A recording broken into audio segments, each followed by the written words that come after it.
Welcome to Hope with Jonathan. I'm Jonathan Traylor, a kidney transplant recipient. Based on my near-death experience with kidney failure, we now spotlight kidney patients' story, giving them a platform to express their personal journey with battling kidney disease, kidney failure, dialysis, waiting for kidney transplant, and much more. We share stories of hope right here on the Hope with Jonathan podcast.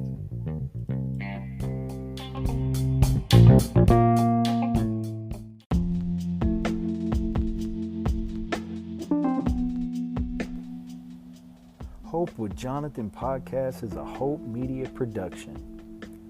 Never let hope become a memory. Hope with Jonathan podcast is a Hope Media production.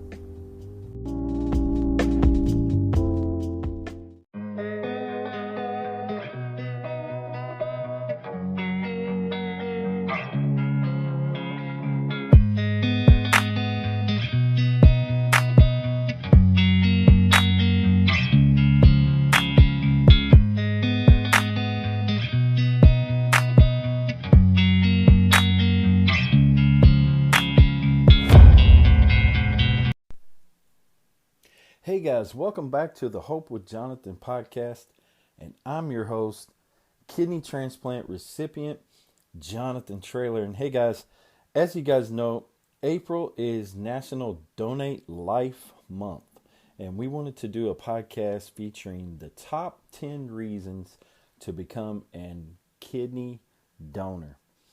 And we wanted to do a podcast really quickly and let you guys listen to these statistics and facts on top 10 reasons on why you should be a kidney donor. And maybe you'll pass this on to your friends or family and anybody that may be on the verge of possibly wanting to become a kidney donor. As you guys know, the statistics that are out there are very staggering when it comes to the number of kidneys that are needing out there. Many people are in need of a kidney donor. Over 100,000 people are waiting on a life-saving organ, and as we know, a large percentage of that is people that are waiting on a life-saving kidney. And so we've talked about statistics before on our show. There's different resources, different places of data that sometimes the numbers will vary. But we know that there are a large amount of people right now that are definitely in need of a kidney donor. And so let's talk about what makes a good kidney donor. First of all, to donate a kidney, you must be in good physical health, okay? Basically, you have to be in decent health. I'm not going to say that there are any health conditions that are going to discount you right away. But what I will say is it's best to go ahead and go through the process and let the transplant hospital disqualify you. So even if you have a question about your health, there may be some circumstances where they can help you out, get you in the right position. And then later on, even if they say, well, not at this time, eventually you could become a good kidney donor. So keep that in mind. Just because you have maybe a health condition that you are in question of, maybe down the line there's some medical assistance that could actually improve your health and get you there. But you must be in good physical health, and everybody pretty much generally knows what good physical health is. And then also you must be in good mental health. Mental health is a huge aspect. Definitely want you to be in the right frame of mind, so to speak. Definitely wanted you to be aware of what you are doing. Definitely don't want a case of someone having what I guess they would call donor remorse and not really realize what they were doing, or not really realizing exactly what it all entailed to be a donor. And so definitely want to keep people in the right frame of mind as far as mental health. So we've covered two things so far. To donate a kidney, you must be in good physical and mental health. And as a general rule, you should be at least 18 years or older, okay? And you must also have normal kidney function. So some of these things are really basic. These are things that, you should know pretty much right away. Part of your physical health, you should have normal kidney function. Also, you should be in good mental health as well. There are some medical conditions that can prevent you from being a living donor, but the thing is, in general, is if you're interested in becoming a living donor, you definitely should go ahead and go through the process and let them disqualify you. And also, we want to encourage people that also are interested in being a donor and sign the back of your driver's license or sign up. But you can actually sign up on your phone at donatelife.net and become a donor by way of being a deceased donor. So God forbid, heaven forbid that if something was to happen to you, maybe you've been maybe you're in a car accident or something like that would happen to you. We don't want to get anyone depressed or morbid or think in a way that is going to upset people. But things happen in life and things occur, and so sometimes people can donate their organs at the time of that the good Lord takes us home, whether that be sometimes there's things that happen and along the way in life, and at times it leaves you kind of scratching your head at times on certain situations and the way some people end up passing. But if an unfortunate event happened and you go by earlier than what you thought you would, or maybe at a later date, maybe later on in life, and you unfortunately end up passing, then you can be a donor by way of being a deceased donor, and you do that by signing up at donatelife.net. You can do it at your local driver's license bureau. You can do it online. There's many different ways that you can do this. And, I would like to encourage anyone that's came across this, if you have not ever considered being an organ donor, definitely consider it. And I hope that by the time that you listen to this podcast, that it will definitely encourage you to go ahead and do so. So we definitely want to thank everyone for your support for the show. We definitely appreciate everyone's support by subscribing to us over at YouTube and checking us out at hopewithjonathan.com. Definitely appreciate all your support. We cannot do this podcast without your support, so we definitely appreciate everyone that comes across this podcast and that you listen and support our show. God bless you. Thank you very much. So the top 10 reasons why you should become a kidney donor or organ donor. Okay, we're going to go ahead and start with what I would call number 10. And let's go ahead and get into this. We'll start with number 10. So number 10, most religions support organ donation. So no matter what your denomination is, you would have to contact and talk to your minister, priest, leader of whatever religion that you follow, whatever religion you choose. We definitely want you to consult with them before taking this, number 10, as most religions support organ donation. Before trusting that, definitely, speak with your local leaders.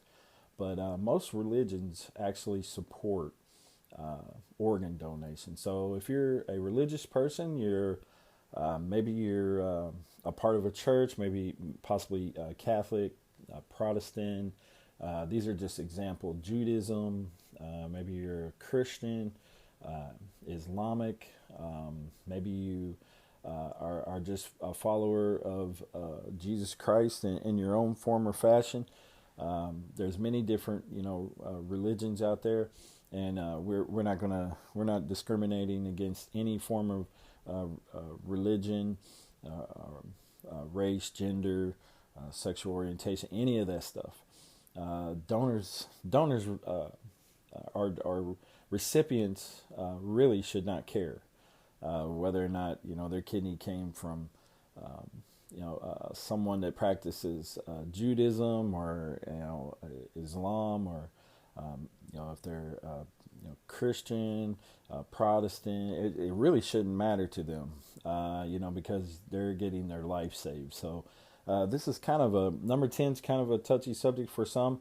So we're going to kind of leave it right there, but I definitely would encourage you guys to definitely check with your religious leaders and find out, whether or not your religion does,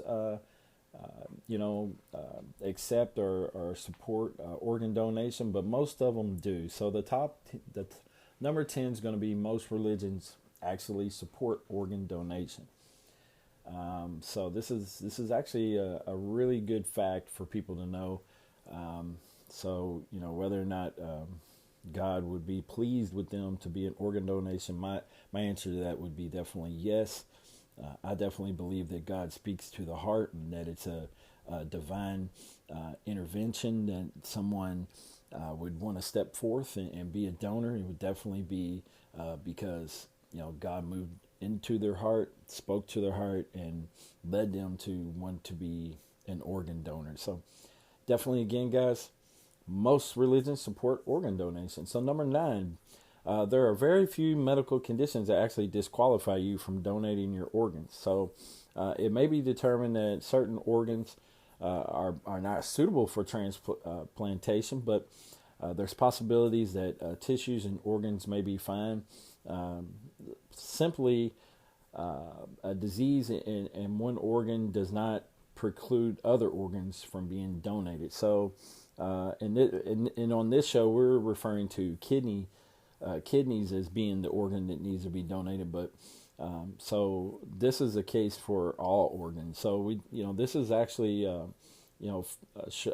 podcast that could basically be covered for the top 10 reasons to be an organ donor as well. So basically, if you're disqualified as a kidney donor, you could possibly be qualified at possibly maybe as a liver donor if you're doing if you're going to be a living donor, or if you're going to be just a donor in general, meaning a deceased donor, not a living donor. Then again, that's going to be up to the medical team and staff. Once the body is passed and everything, they'll determine whether or not your organs are viable for transplantation.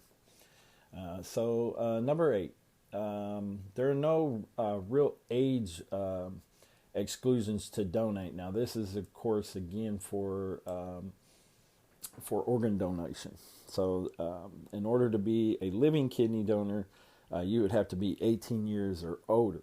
So number 8 here, there are no age exclusions to donate. So meaning that if something was to happen, maybe if you were a child and you wanted to donate, if you wanted your child to be a donor, then they definitely could be. And I think that's probably up to the parents. But if you're otherwise healthy, many of your organs could still be viable for organ donation. Transplant surgeons can evaluate the organs and decide whether they are suitable on a case-by-case basis. So there you go. So, and I've heard of people actually getting,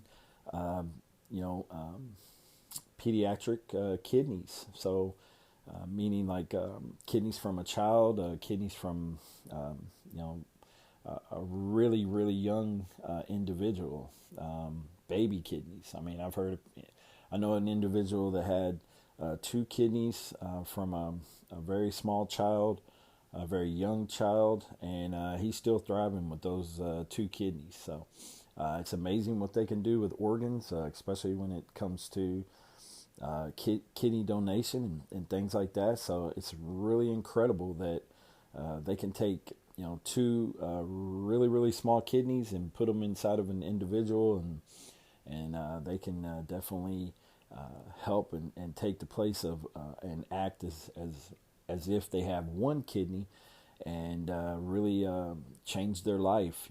It's really incredible the type of medical technology that they have and the things that they're able to do.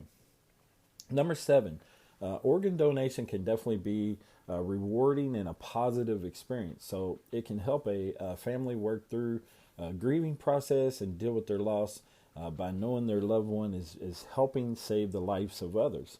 So in my case, guys, listen, I was direct donated to, um, and this statement is definitely speaks volumes for me. This decision to direct donate to me was a huge life saving experience for me. It's totally changed my life.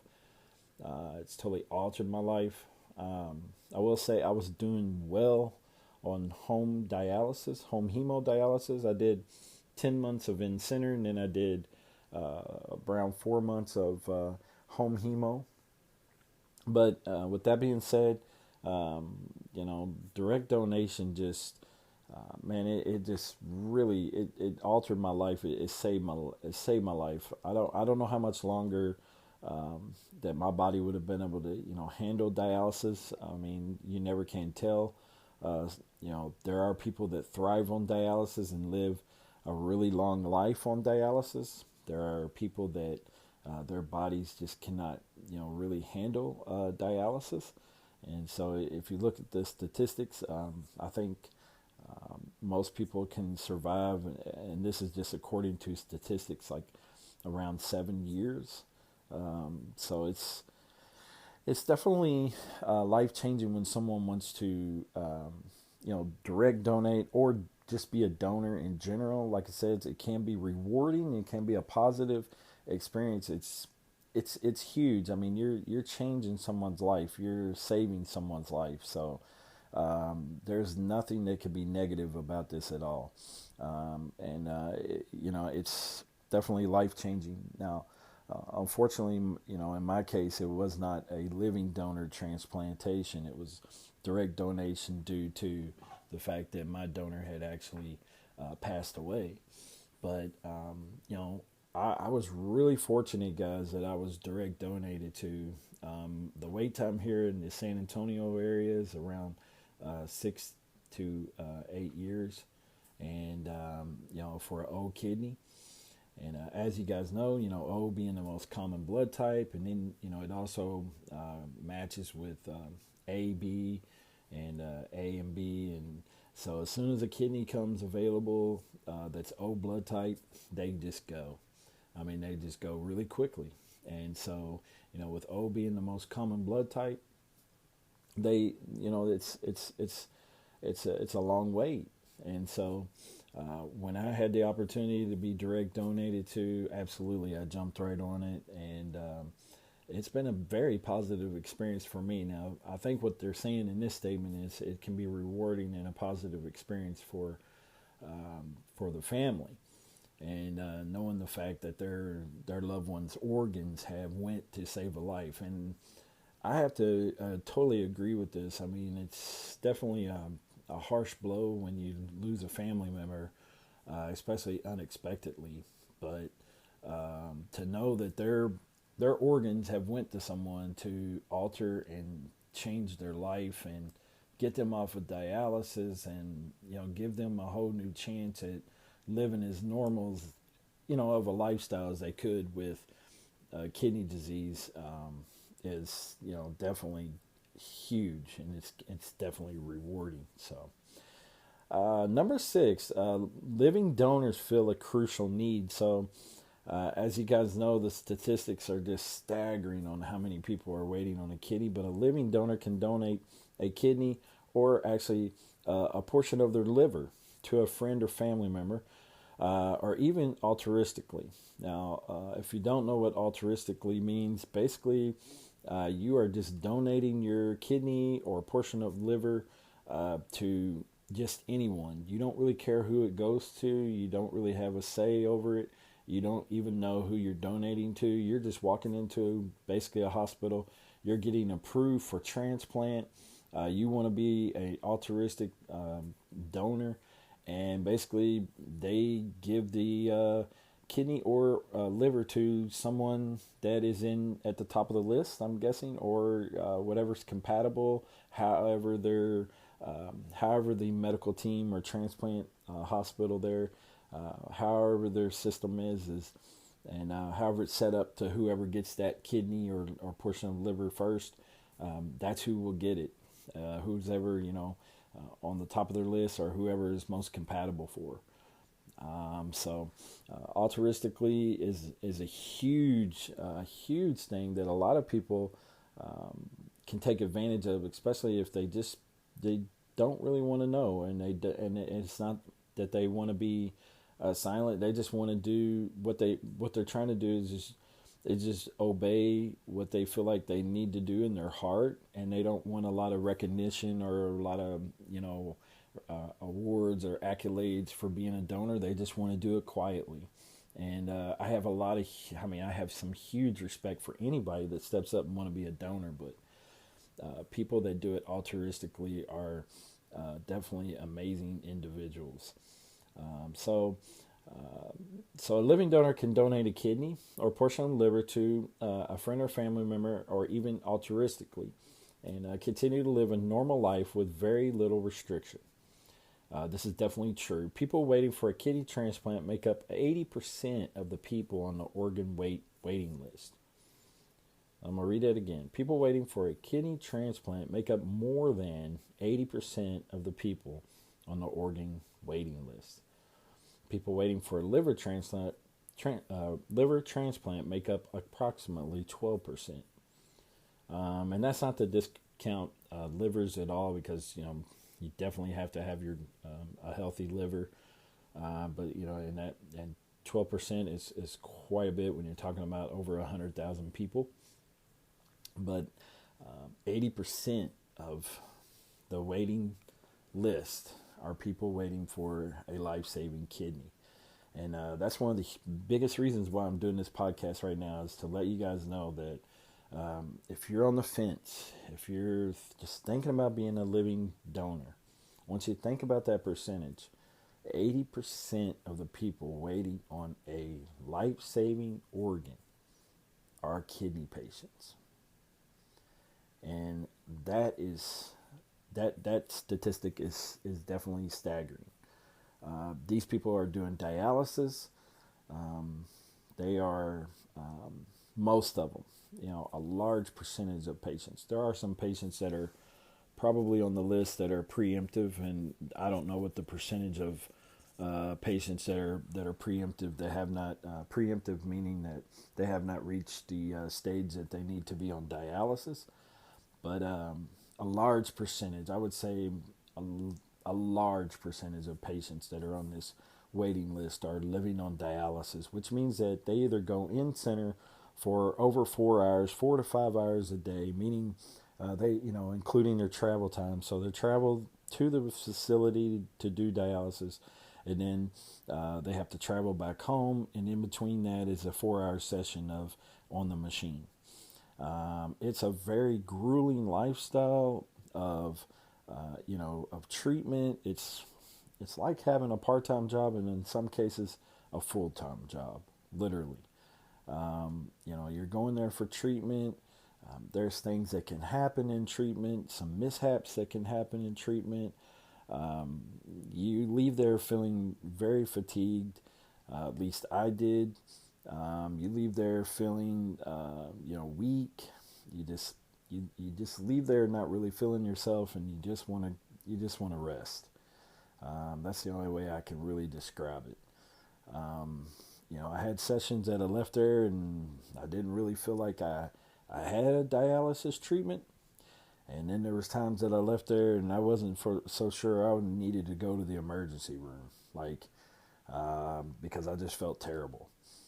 And a lot of this had to do with the fact of, how, a lot of different factors, like how much fluid they took off, and, how my levels have been, my toxins, as far as phosphorus, potassium, sodium, things like that. So there's a lot of different factors that go along with dialysis. But needless to say, people waiting for a kidney transplant make up 80% of the people on the organ waiting list. So we're trying to encourage people to want to step up and be a living donor, whether you do it altruistically, or you just, you know someone, a family member, a friend, someone comes across, you see their T-shirt, you feel compelled.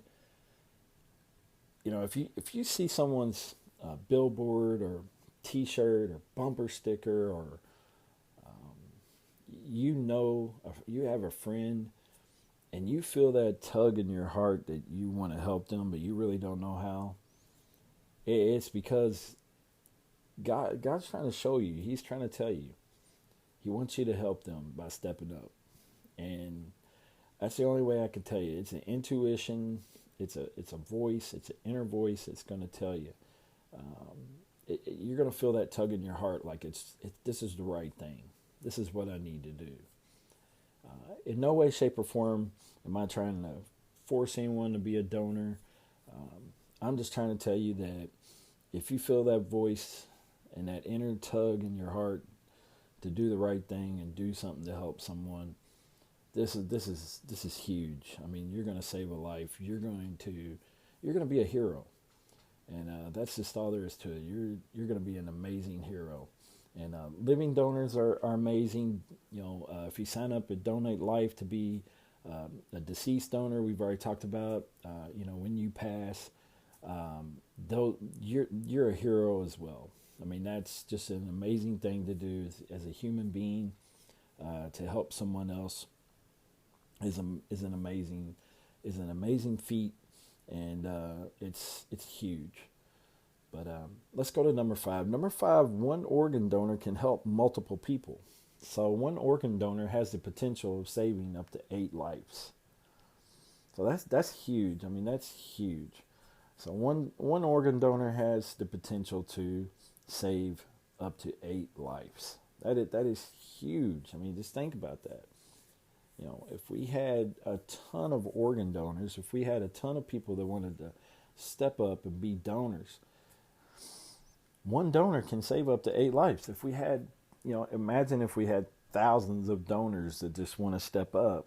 I mean, we could easily, cut the deficit of organ donation. I mean, we could definitely just cut it back, and it would just be amazing. So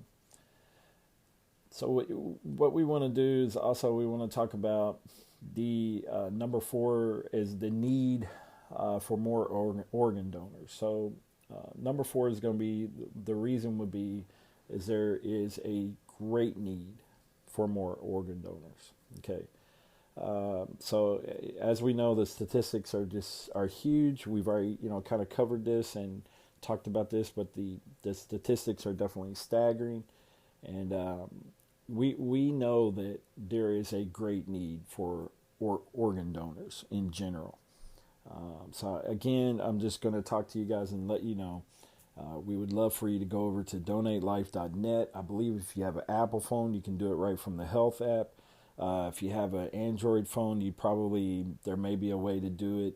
I'm not real savvy with the Android system, so what you would probably need to do is maybe just go to Google and type in www.donatelife.net. And the statistics over there are right on the front page, and they are definitely staggering. And you'll see, and a lot of people don't even realize, they don't think about this stuff because it's kind of out of sight, out of mind.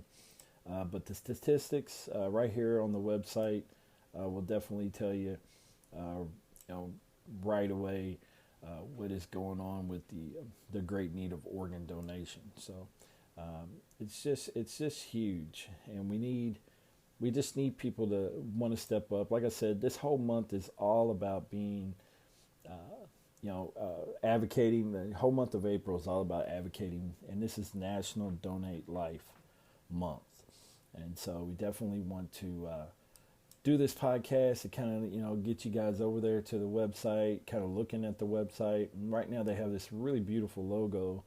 As you know, April, is the month of springtime, so everything's fresh and new, and the flowers are starting to grow, and they got like the flowers on here and the bees, and and it's a really beautiful logo that they've got going on.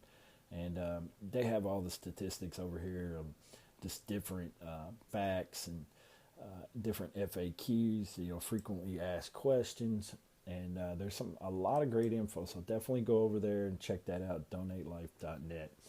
But also, guys, number 3, people are dying waiting for an organ transplant. So each day, 17 people die in the United States waiting for a transplant. Some people may have some data of, this number may not be exact for some, but right around 17 people. And I believe around 12 to 13 people are dying daily waiting for a life-saving kidney. So people are dying daily waiting for an organ transplant. 17 people in the United States dying waiting for a life-saving transplant. And then there's, the statistic of kidneys. 13 people, around 12 to 13 people are dying daily. And I just seen this recently with a friend that I had on Facebook, and all of a sudden I logged in Facebook, and there it was. He had passed away, and actually a month or two before that, there was another warrior that I got on. Matter of fact, we had just talked, around during the new year. He had messaged me, and he had passed away. And it just hits you so hard every time that you see it. It makes you more grateful than ever that you were able to receive the gift of life, because at any given time, any of us could become a statistic. And it's just very, very heartbreaking to see a friend, a member of your family, someone that someone that maybe you only know virtually. In this day and age in the world, the way things are with social media, I know a lot of people virtually that I've never met, but I've talked to them so much, either by Zoom or doing podcasts with them or different ones, that I've kind of you feel this great connection, and it's just heartbreaking. It's heart-wrenching when you log on to Facebook and see someone that you're socially connected with in a virtual space, that they've gone on, and it's just heartbreaking.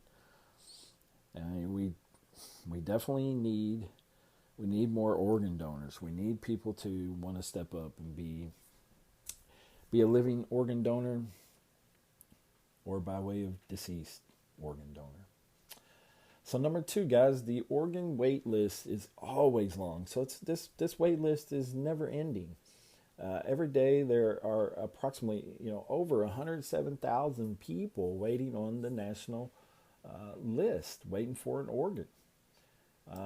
There are statistics over here on DonateLife.net that will tell you how many people are added every month. And there's a ton of people that are added monthly to this list.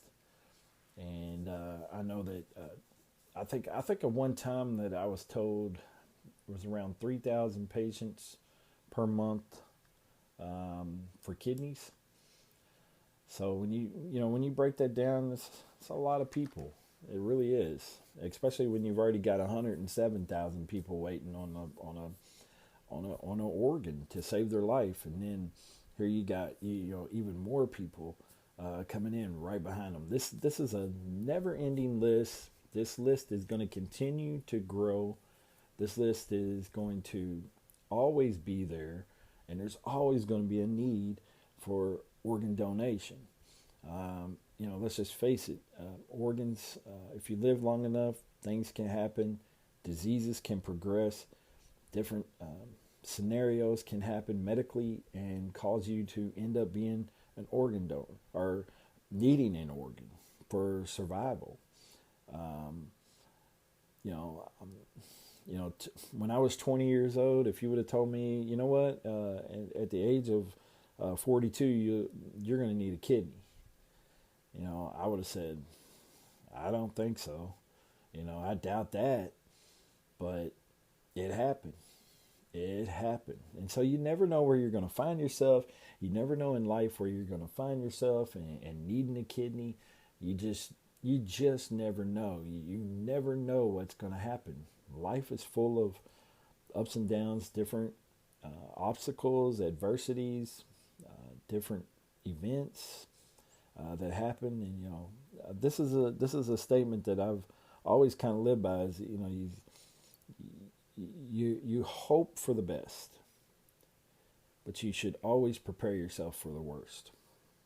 And that's not being negative. That's just being real. Like I try to look at things, in a real manner.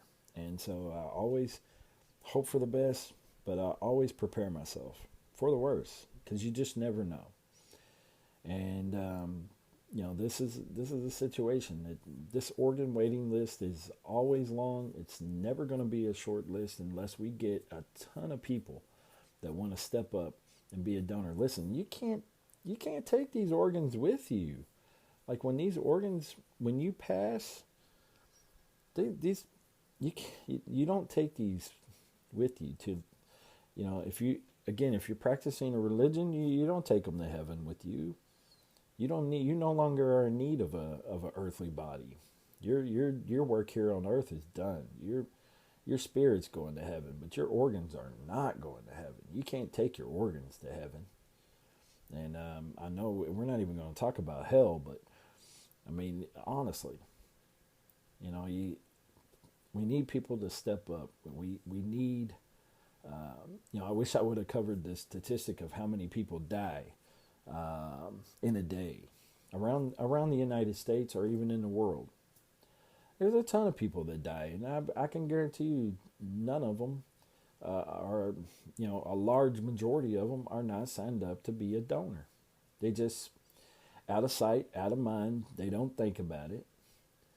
And for whatever reason, they haven't stepped up. They didn't sign up.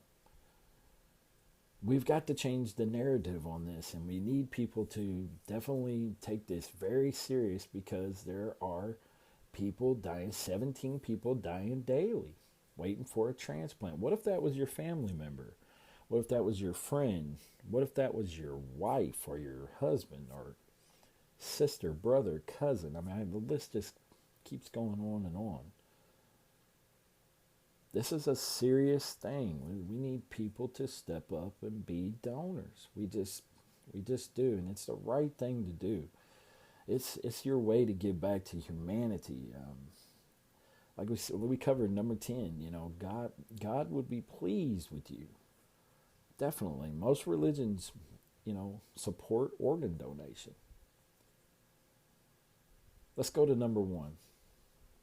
So, number 1, organ donation is an opportunity to help others. People who are on an organ waiting list typically have end-stage organ disease that significantly impacts their quality of life and may be near the end of their life. So receiving an organ can become life-changing for these people.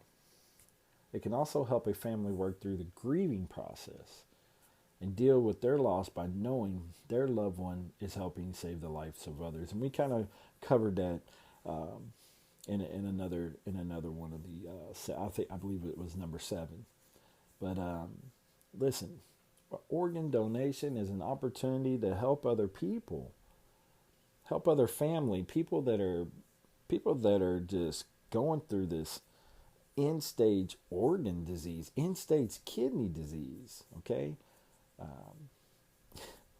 It's not an easy lifestyle. It's definitely a grueling lifestyle. I mean, there's multiple doctor's appointments, and it's just your whole life is centered around this disease. I mean, you're going back and forth to the doctors. You're going to dialysis.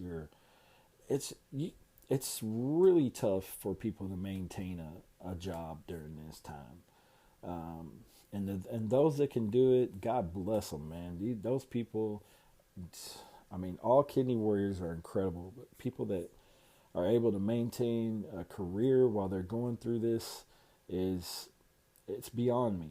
I don't see how they manage it because when you're going through in-center dialysis, you're going in there 3 days a week for 4 to 5 hours every time you're there, and then you come home, you're tired, you just don't really feel like dealing with much, and then those in between days you have doctor's appointments and things like that. It's a very grueling, and there's so much that entails with it.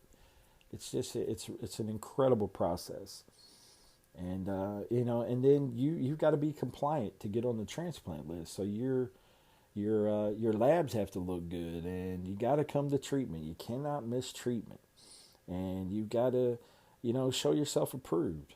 You've got to be compliant, what they call compliant, which means that you're doing everything in your power to have your labs in order, meaning that you're following the renal diet. You're trying to abstain from different foods that are going to cause your phosphorus to be out of whack, your potassium, your sodium levels, and you're doing everything in your power to try to manage your diabetes and your hypertension. You're taking your medications, and you're in compliance, and you're showing yourself approved. And then you have to be evaluated by a transplant center. And they're going to take you in, and they're going to evaluate you, and they're going to look at your labs, and they're going to run their own blood work. They're going to look at some different things and really go over your body and check you out, make sure that you're ready for transplant. But once they sign off on you and you're approved, then you're ready to go, and then all you need is a donor. And I know that there's a lot more to this that we could get into, especially talking about being preemptive. Because in my heart, you shouldn't wait till you're stage 5 ESRD to start looking for a donor. You should start looking for a donor right away, and have a donor in mind right away, because especially if you have a progressive form of kidney disease, eventually you're going to need a kidney donor. And so, in my mindset is that, hope for the best, but prepare yourself for the worst. So if you're trying to be prepared, you're going to go ahead and start talking to people about your story and getting yourself a donor lined up. Just that way, there's a possibility that you may be able to avert even going on dialysis if they can get you on the transplant list. And if you can get evaluated and get approved, and then get your donor already in there and get them testing and get approved, and then you set a date, and then boom, it happens. And yes, it does happen. But more so today, guys, this is really what we're talking about, is trying to get people to sign up to help those that are already at the stage of they're on dialysis, they're in need of an organ. And basically, their only way of, receiving a second chance is by way of a living kidney donor to step up, or a deceased kidney donor. And again, guys, you can also do this altruistically, and there are other programs out there. There's a paired exchange program, aka kidney swap. There's voucher programs. So there's different ways that you can go about this. And get involved with. And paired exchange is a huge one, and we could definitely get into that one maybe on another podcast, and talking about the voucher program as well. I know a kidney patient just recently, they got a kidney by way of the voucher program, and he had a high PRA level, panel reactive antibody, due to either blood transfusion or multiple kidney transplants. But it can happen. It can happen, but the only way it's going to happen is if we get people to want to sign up to be an organ donor. And it's very important to me. This is a subject that I'm really passionate about. Another form of is direct donation, meaning that if your family member passes away and you still have power of attorney or control of what's going to happen with them, you can direct donate their organs. And if they're signed up to be a donor, that state can get involved, and you can tell them that you would like to have their organs direct donated to certain individuals. That's exactly what happened to me.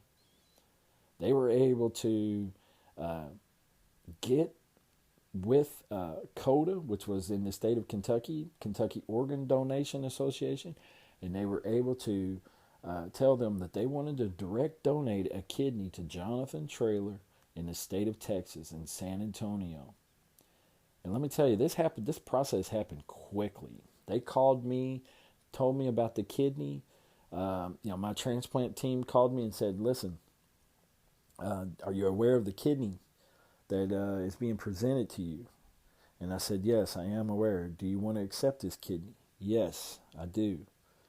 Even though this kidney is a high-risk kidney, yes, I do. The kidney, as of right now, is negative for HIV. This kidney is also negative for Hep C. But sir, we just got to let you know that this kidney is a high-risk kidney. I'm fine with that. I need the kidney. I need the kidney. And I accepted the kidney, and here I am. Here I am almost 2 years later, 20 months later, still negative for HIV, still negative for Hep C. I'm doing really well with this kidney. I'm very blessed. Very blessed individual.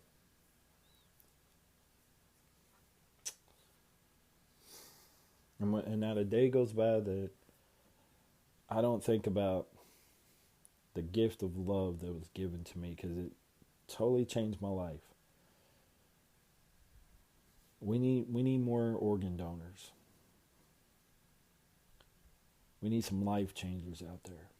And there's people that are sitting in the chair and they're doing dialysis, or maybe they're doing dialysis at home, and they're getting tired, they're getting weak, they're getting weary, and they're just waiting. They're waiting for someone to step up for them, and I could guarantee you they would feel just like me. They would be ever so grateful for someone to step up and be an organ donor, change their life, and be life changers. But listen, guys, I really appreciate you listening to me talking about organ donations. This is the top 10 reasons why you should be a kidney donor or organ donor. And I really appreciate all the support for Hope with Jonathan. And I really appreciate everyone for checking us out at hopewithjonathan.com. And thanks again, guys, for all your support for the YouTube channel. You guys have been just so gracious to me and everything that I'm trying to do for kidney disease advocacy. And I really appreciate y'all. God bless you guys. Take care of yourself. Go sign up to be a donor if you haven't already done so. DonateLife.net. And encourage your friends and family to do so as well. God bless you guys. Stay safe out there. Love on everyone. And take care of your kidneys. God bless. This is Jonathan.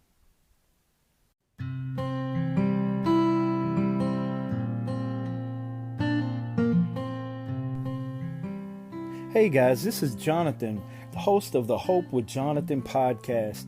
And hey guys, Hope with Jonathan now has a website, www.hopewithjonathan.com, where you can go over and find out where to follow us on all of our social media links, our podcast, our YouTube channel, and much more. Again, guys, for more information on Hope with Jonathan, you can go to www.hopewithjonathan.com.